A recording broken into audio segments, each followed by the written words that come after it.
आइए स्टूडेंट्स, आज हम लोग फिर से एक बार इस नए वीडियो में क्या पढ़ने जा रहे हैं। तो रिसोर्स एंड डेवलपमेंट जो क्लास 10th का चैप्टर फर्स्ट है, ज्योग्राफी पार्ट्स का, ज्योग्राफी के सब्जेक्ट का। तो आइए, आज हम लोग इससे पहले के वीडियो में हम लोग ऑलरेडी पढ़ चुके हैं कि रिसोर्स क्या होता है। रिसोर्स के क्लासिफिकेशन को हम लोग डील कर रहे थे और उसी क्लासिफिकेशन के आखिरी दौर में क्या आ रहा है कि on the basis of status of development, यानी कि डेवलपमेंट किसके स्टेटस ऑफ डेवलपमेंट का मतलब है कि डेवलपमेंट के आधार पे रिसोर्स को किस तरह से बांटा गया है, क्लासिफाई किया गया है, उसी को समझने हम लोग इस वीडियो में आए हैं और इसी को समझेंगे। देखिए, कहा जा रहा है पोटेंशियल रिसोर्स। अब पोटेंशियल रिसोर्स का डिफिनेशन यहाँ पे देखिए कि पोटेंशियल रिसोर्स का डिफिनेशन लिखा हुआ है, resources which are found in a region, यानी कि जो रिसोर्स क्या कहा जा रहा है, फाउंड इन अ रीजन, यानी किसी क्षेत्र में मिले but have not been utilized. देखिए, but have been not been utilized, लेकिन उसका यूटिलाइज हम लोग नहीं कर पा रहे हैं। फॉर द एग्जाम्पल, यानी कि क्या कहा गया पोटेंशियल रिसोर्स में कि रिसोर्स हमें प्राप्त हो रहा है लेकिन हम लोग उसका यूटिलाइज नहीं कर पा रहे हैं। कैसे? For example, the region of Rajasthan, किसका रीजन? राजस्थान और गुजरात का रीजन। राजस्थान और गुजरात के रीजन में have enormous potential for the development of wind and solar energy, यानी कि विंड एनर्जी और सोलर एनर्जी का डेवलपमेंट का सब बहुत ज्यादा आसार कहां पे पाया जा रहा है? राजस्थान और गुजरात के इलाके में। खूब गर्मी भी है और खूब हवा चल रहा है इधर, लेकिन हम लोग इस रिसोर्स को क्या कर रहे हैं? यूटिलाइज नहीं कर पा रहे हैं, इसलिए इसको क्या कहेंगे? पोटेंशियल रिसोर्स नहीं कर रहे हैं इसलिए। दूसरा है डेवलप्ड रिसोर्स। अब ये कैसा रिसोर्स है? डेवलप्ड रिसोर्स, इसको समझिए। डेवलप्ड रिसोर्स बताया जा रहा है resource which are surveyed and their quality. देखिए, यहां पे दो बात कहा जाएगा, क्वालिटी और quantity. Quality and quantity have been determined for utilization, यानी कि डेवलप्ड रिसोर्स उस रिसोर्स को बोलेंगे जिस रिसोर्स को हम लोग डेवलप कर चुके हैं, हम लोग उसके क्वालिटी कितना है, कैसा है, गुणवत्ता है, और क्वांटिटी यानी कितना मात्रा में पाया जा रहा है, ये सब चीज का पता कर लिए हम लोग और उसको यूटिलाइज भी क्या करना है? यूटिलाइज डिटरमाइन कर दिए कि हम लोग को यूटिलाइज इसको करना है, उसको क्या बोलेंगे? Developed resource. थर्ड है स्टॉक। स्टॉक क्या होता है? देखिए, इसको समझने का प्रयास करेंगे हम लोग। Stock the resources that have been surveyed, यानी जिस रिसोर्स को हम लोग सर्वेड कर दिए, खोज लिए, देख लिए, but can not use due to lack of technology, लेकिन हम लोग उसको यूज नहीं कर सकते हैं क्योंकि हमारे पास वो टेक्नोलॉजी अभी प्राप्त नहीं हुआ है। फॉर एग्जाम्पल के साथ इसको समझेंगे कि water is a compound of two inflammable gases, यानी कि इनफ्लेमेबल गैसेस का, दो गैसेस का कंपाउंड क्या है? वाटर है। Just like hydrogen and oxygen. किसका किसका? हाइड्रोजन और ऑक्सीजन का। Which can be use as a rich source of energy, but we don't have technology to know how to use them, यानी कि हमारे पास ऐसा टेक्नोलॉजी अभी प्राप्त नहीं हुआ है जिसके तहत हम ये मतलब कर सके कि हाइड्रोजन और ऑक्सीजन को सेपरेट कर सके वाटर मॉलिक्यूल से। आगे देखिए, फोर्थ है रिजर्व। रिजर्व क्या है? तो रिजर्व भी एक प्रकार का रिसोर्स है। अब कैसा रिसोर्स है? तो इसको समझिए। The resources that have been surveyed, यानी वैसा रिसोर्स जिसको सर्वे किया गया है, and we can use them with a present technology but their use has not been started, यानी हमारे पास वो टेक्नोलॉजी भी प्राप्त है और वो रिसोर्स कहाँ है, कैसा है, ये भी हम लोग सर्वे कर चुके हैं, लेकिन हम लोग उसको क्या नहीं कर रहे हैं? लेकिन हम लोग उसको यूज नहीं कर रहे हैं, उसको क्या करके रखे हुए हैं? रिजर्व करके रखे हुए हैं, बचा कर रखे हुए हैं। फॉर एग्जाम्पल वाटर डैम, यानी कि वाटर इन द डैम, यानी डैम में जो पानी हम लोग जमा कर रखते हैं। फिर फॉरेस्ट, ईटीसी, इस तरह के और भी एग्जाम्पल है जो किसको सेटिस्फाई करता है, हमारे रिसोर्स को।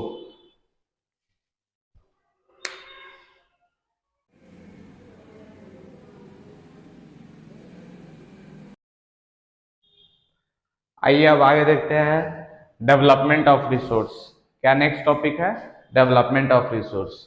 डेवलपमेंट ऑफ रिसोर्स में क्या बताया जा रहा है कि रिसोर्स का डेवलपमेंट कैसे होगा, किन आधारों पर निश्चित किया जाता है। तो लिखा हुआ है पहला line, resources are vital for a human survival, यानी कि मानव जीवन के लिए रिसोर्स क्या है, बहुत ही महत्वपूर्ण थिंग्स है, यानी कि बिना रिसोर्स का मानव जीवन संभव नहीं है। कहा जा रहा है दूसरे लाइन में, it was believe that resource are a free gifts of a nature, so human beings used them indiscriminately in, and this has led to the following major problems। यानी कि जब कुछ ह्यूमन बींग्स ये मान लेते हैं कि जो रिसोर्स है वो नेचर का गिफ्ट है और इसको बेधड़क बर्बाद करने लगते हैं, यूज से ज्यादा अनयूज करने लगते हैं, इनडिस्क्रिमिनेटली तरीके से इसको एक्सप्लॉइट करते हैं, तब जाकर एक मेजर प्रॉब्लम, बहुत सारे मेजर प्रॉब्लम सामने आता है। देखिए आज हम लोग उसी मेजर प्रॉब्लम्स को देखेंगे। देखिए फर्स्ट प्रॉब्लम में क्या दिखा जा रहा है, depletion of resources for satisfying the greed of few individuals, यानी कि कुछ लालची इंडिविजुअल्स लोगों के लिए, यानी कुछ लालची लोगों के लिए रिसोर्स जब उनके हाथ लगता है, उनके नीड्स को सेटिस्फाई करते करते क्या हो जाता है, डिप्लीशन ऑफ रिसोर्स, यानी रिसोर्स खत्म होने लगता है। किनके वजह से, कुछ लालची लोगों के वजह से जो रिसोर्स को बहुत ज्यादा यूज कर देते हैं। रिसोर्स का मतलब क्या होता है, संसाधन। संसाधन जो आपको मिल रहा है, अगर कम संसाधन में हमारा कोई काम हो जाने वाला है फिर भी बहुत लोग उसको बर्बाद कर देते हैं। आगे देखिए, accumulation of resource in a few hands which divides the society into rich and poor, यानी कि अगर कुछ ही लोगों के हाथ में हमारा रिसोर्स आ जाए तो क्या होगा, ये हमारा जो सोसाइटी है वो दो भागों में बढ़ जाएगा, एक रिच और दूसरा पुअर, यानी कि जिनके पास रिसोर्स होगा वो अमीर होंगे, जिनके पास रिसोर्स नहीं होगा वो क्या हो जाएंगे, गरीब हो जाएंगे। अब आगे देखिए नेक्स्ट लाइन क्या कहा जाता है, indiscriminate exploitation of resource has led to a global ecological crisis such as global warming। किन तरीके का दिक्कत हो जाएगा, ग्लोबल वार्मिंग हो जाएगा। ओजोन लेयर डिप्लीशन, यानी ओजोन लेयर जो है वो घटने लगेगा। Environmental pollution and land degradation, यानी हमारा इन्वायरमेंट क्या हो जाएगा, पॉल्यूटेड हो जाएगा और हमारा जो लैंड है वो क्या हो जाएगा, डिग्रेड कर जाएगा। For using of resource judicially we needs to adopt a sustainable economic development, यानी कि हमें अपने रिसोर्स को किस तरह, अगर न्यायपूर्ण तरीके से यूज करेंगे तो क्या होगा, हमारा जो रिसोर्स है वो सस्टेनेबल इकोनॉमिक डेवलपमेंट का काम करेगा, यानी कि लंबे समय तक रिसोर्स चलेगा और लंबे समय तक हमारा डेवलपमेंट होते रहेगा। आप इसका एक स्क्रीनशॉट ले लीजिए, ये नोट्स आप डायरेक्ट अपने कॉपी में कर सकते हैं।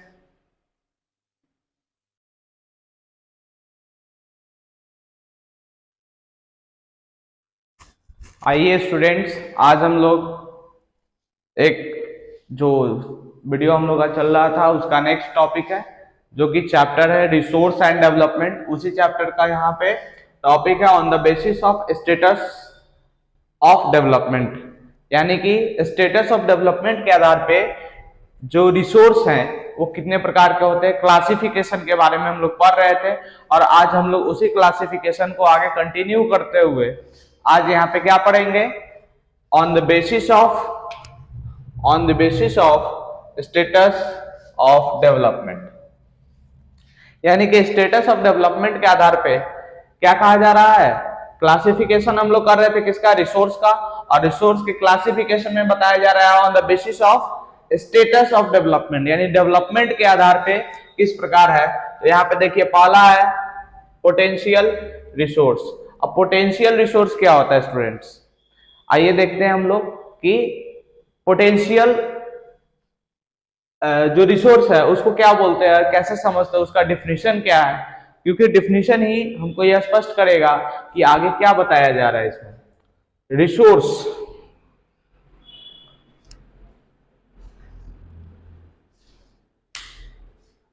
हमको ऐसा लग रहा है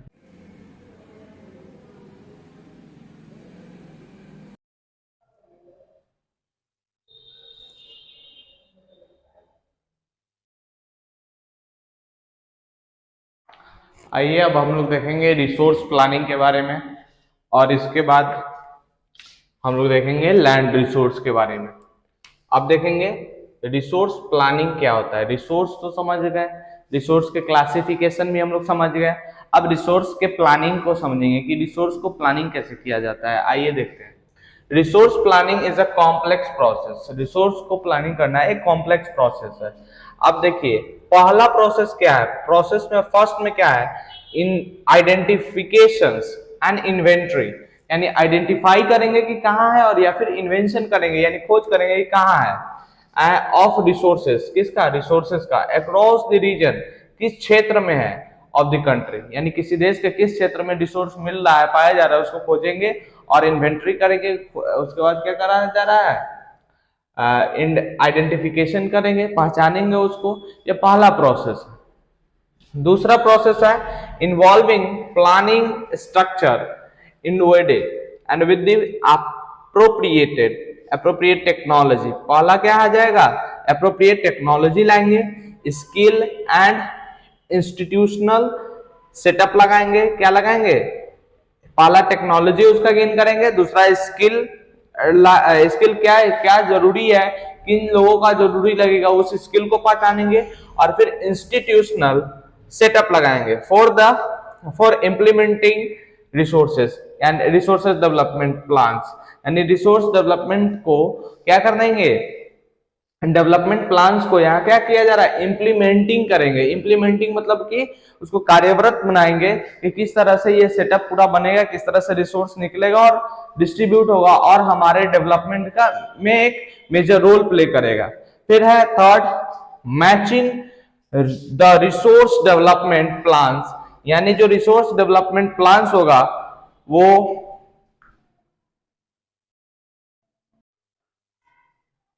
तो हम लोग देख रहे थे मैचिंग, क्या था, matching the resource development plans with overall national development, यानी क्या हुआ कि अपने डेवलपमेंट के प्लान से किसको जोड़ना है, ओवरऑल नेशनल डेवलपमेंट, यानी नेशन के ओवरऑल नेशन के डेवलपमेंट को जोड़ना है। यानी वैसा रिसोर्स का जो प्लान बनाएंगे जिससे नेशन को भी फायदा हो, नेशन को भी डेवलपमेंट के रास्ता पर ले जा सके।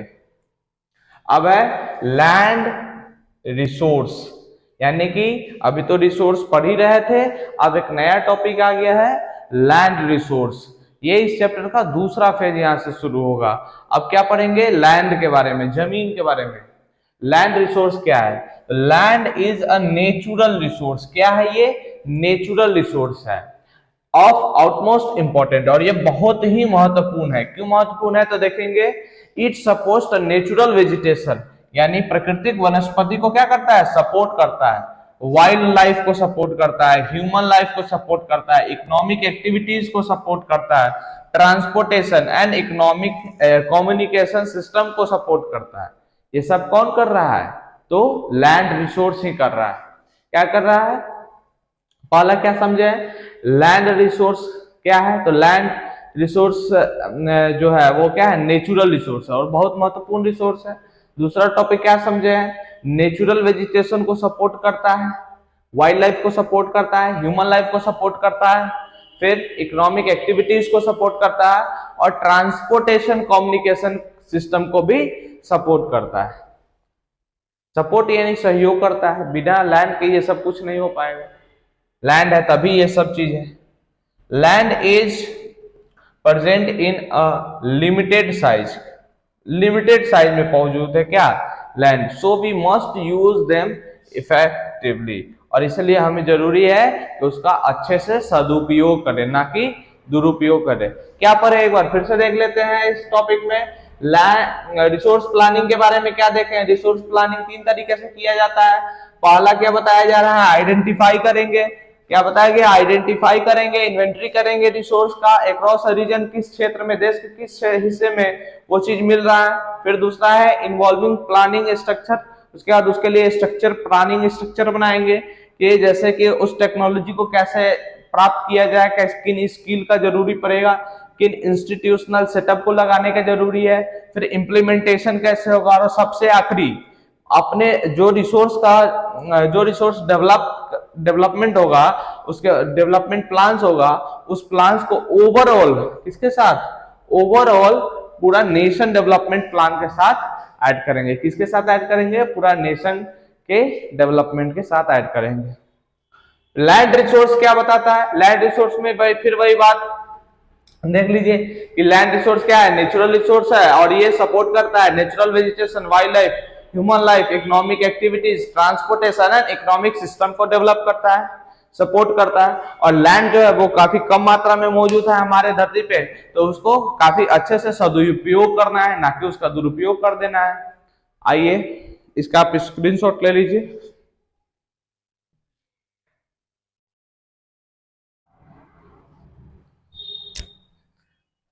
आइए अब हम लोग देखेंगे लैंड रिसोर्स इन इंडिया। क्या देखेंगे, land resource in India. India में लैंड रिसोर्स किन किन प्रकार के हैं, इससे पहले देखे थे हम लोग लैंड रिसोर्स, अब देखेंगे land resource in India. About 43% land are in a plain. क्या है, प्लेन है, इस प्लेन, यानी कि 43% जो भारत में जमीन है, भूभाग है, वो क्या है, प्लेन है। विच प्रोवाइड फैसिलिटीज, जो क्या चीज का फैसिलिटी देता है, तो एग्रीकल्चर होता है वहां, और इंडस्ट्री आप लगा सकते हैं, क्योंकि प्लेन में ही आप एग्रीकल्चर बढ़िया से कर पाएंगे। पहाड़ियों पे जो एग्रीकल्चर होता है वो काफी छोटे लेवल का होता है, वहां ज्यादातर नहीं, आप हर एक क्रॉप को नहीं लगा सकते हैं। लेकिन जो प्लेन में खेती होता है वो काफी फर्टाइल लैंड होता है, और जो जगह होता है यानी जो प्लेन होता है, इसकी वजह से आप हर एक चीज का सिंचाई अच्छे से कर सकते हैं। इंडस्ट्री भी प्लेन में ज्यादा अच्छा बेहतर तरीके से लग सकता है, और इसीलिए ये दो ही फैसिलिटी दे पाता है, एक एग्रीकल्चर है और दूसरा फैसिलिटी इंडस्ट्री है। अबाउट 30%, कितना, 30% जो है टोटल सरफेस एरिया का, वो क्या है, माउंटेन्स कवर करता है। माउंटेन्स क्या करते हैं, which ensures the perennial flow of some rivers, यानी कि सालों भर माउंटेन्स क्या, पेरेनियल फ्लो मतलब सालों भर जिसमें पानी लगातार बना रहे, जो सूखे नहीं नदी वैसा नदी, रिवर्स को प्रोवाइड कराता है। और फैसिलिटी फॉर टूरिज्म फैसिलिटी देता है। माउंटेन क्या देता है, टूरिज्म फैसिलिटी, इकोलॉजिकल एस्पेक्ट से बेहतर है। फिर है थर्ड 27%, कितना, about 27% of the area of the country is plateau region. क्या है, प्लेट्यू रीजन। ये सब प्लेन क्या होता है, माउंटेन क्या होता है, प्लेट्यू क्या होता है, ये सब आप 9th क्लास के ज्योग्राफी में ऑलरेडी पढ़ चुके होंगे।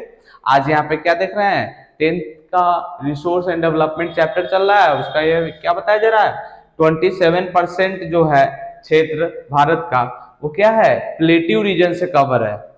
That possesses rich reserves of minerals. देखिए मिनरल्स मिलता है, क्या मिलता है, मिनरल्स, फॉसिल फ्यूल्स और फॉरेस्ट देता है कौन, प्लेट्यू रीजन। क्या कौन देता है, प्लेट्यू रीजन, और कितना है, 27% है। आगे देखेंगे हम लोग land use pattern in India, यानी कि लैंड को यूज करने का जो पैटर्न है इंडिया में वो किस प्रकार है। The use of land is determined by, ये इन फैक्टर्स पे डिटरमाइन करता है। क्या क्या फैक्टर्स है, तो पहला है फिजिकल फैक्टर्स। फिजिकल फैक्टर्स क्या बताता है, physical factors such as the topography, climate, soil type. Soil type बताएगा, टोपोग्राफी बताएगा और क्लाइमेट बताएगा। फिजिकल फैक्टर्स यानी कि किन आधार पे, यानी फिजिकल फैक्टर्स कैसा है उस लैंड का, उसके आधार पे हम लोग उसका यूज करेंगे। दूसरा है ह्यूमन फैक्टर। ह्यूमन फैक्टर क्या कहेगा, पॉपुलेशन डेंसिटी कितना है उस जगह का, टेक्नोलॉजिकली एक्सेप्ट कैपेसिटेबिलिटी कितना है, कैपेबिलिटी कितना है, यानी कि उन जो लोग हैं उन क्षेत्र में उनके पास कितना टेक्नोलॉजी है। फिर कल्चर एंड ट्रेडिशंस भी मायने रखता है इसके यूज में, लैंड के यूज में। यानी पहला फैक्टर क्या है, फिजिकल फैक्टर है, दूसरा ह्यूमन फैक्टर है कि लैंड किस तरह से यूज होगा। फिर थर्ड देखिएगा तो land use data, however the available only for the 90। देखिए लैंड जो है हमारे देश में वो 100% लैंड का ओनली कितना परसेंट का डाटा है हम लोग के पास, 93% का। तो आप सोचिएगा कि 7% का डाटा कहाँ है, तो वो जो 7% है वो क्या है, पाकिस्तान ऑक्युपाइड कश्मीर है। पाकिस्तान ऑक्युपाइड कश्मीर यानी पीओके है, जिसका कोई डाटा नहीं है हम लोग के पास। वो हमारे देश का क्षेत्र तो है लेकिन हम वहां पे जाकर उनका डाटा नहीं ला सकते कि वहां क्या चल रहा है नहीं चल रहा है, क्योंकि वो किसके कब्जे में है, पाकिस्तान के कब्जे में है। नक्शे में तो हमारे कब्जे में है लेकिन अभी धरातल पे किसके कब्जे में है, पीओके, तो पाकिस्तान के कब्जे में। और चाइना का भी, चाइना के साइड से भी कुछ ऐसा भाग है जिसको हम लोग सर्वे नहीं कर सके हैं क्योंकि चाइना ऑलरेडी वहां पे कब्जा किए हुए। ऐसा इंटरनेशनल बॉर्डर में देखे तो हमारा तो क्षेत्र है लेकिन धरातल पे क्या है, वो कब्जा किया हुआ जमीन है, जो आज नहीं कल हमारे पास वापस आएगा। आप इसका स्क्रीनशॉट ले लीजिए।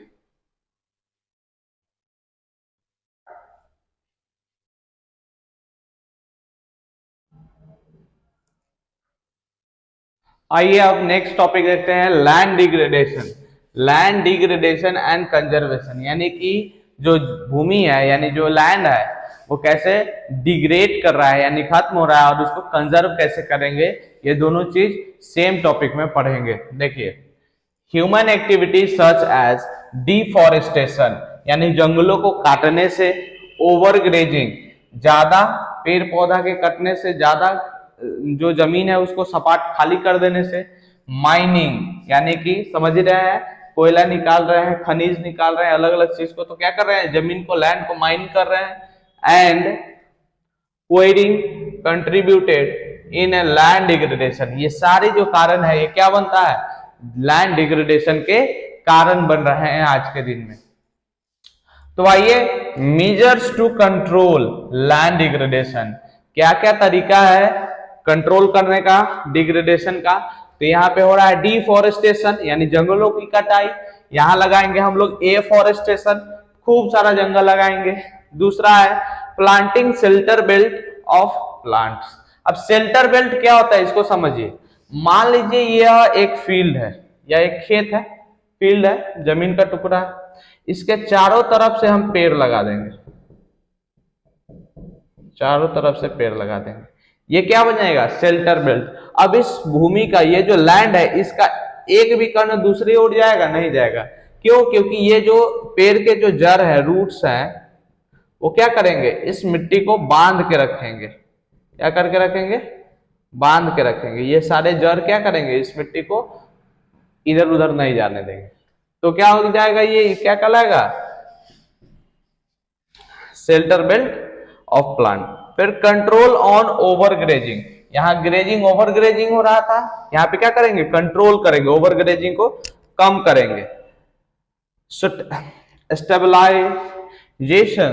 Stabilization of sand dunes by growing the thorny woods यानी बुशेस, यानी कि जहां रेतीला जगह है वहां क्या करेंगे, झाड़ी उड़ी ज्यादा लगाएंगे। झाड़ी के लगाने से क्या होगा, जो लैंड है वो ज्यादा उड़ेगा नहीं, यानी जो मिट्टी है, कण है, वो ज्यादा उड़ेंगे नहीं। Proper management of waste land, जो हमारा खाली बेकार जमीन बच गया है उसको, उसका जो मैनेजमेंट हो वो प्रॉपर ढंग से किया जाए। फिर है कंट्रोल ऑफ माइनिंग एक्टिविटीज, किस एक्टिविटीज पे कंट्रोल करेंगे, तो क्या, माइनिंग एक्टिविटीज पे, क्योंकि हम ज्यादा लालच के चक्कर में, ज्यादा कमाने के चक्कर में हम लोग क्या कर रहे हैं, हम इंसान अपना जो प्राकृतिक संपत्ति है उसी को ही तबाह किए जा रहे हैं। जस्ट लाइक माइनिंग एक एग्जाम्पल है इसका। अब इसके आगे का जो वीडियो होगा, जो आगे का क्लास होगा, जो आगे का टॉपिक होगा, वो नेक्स्ट वीडियो में हम लोग सीखेंगे और पढ़ेंगे। और आज के लिए बस इतना ही। आप लोग इस चैनल को सब्सक्राइब करें, लाइक करें और शेयर करें। जितना ज़्यादा से ज़्यादा हो सके व्यूज़ दें और शेयर करें अपने फ्रेंड्स के साथ, अपने दोस्तों के साथ, ताकि ये सब तक पहुंच सके। इस वीडियो को वायरल कीजिए। इसका एक स्क्रीनशॉट ले लीजिए।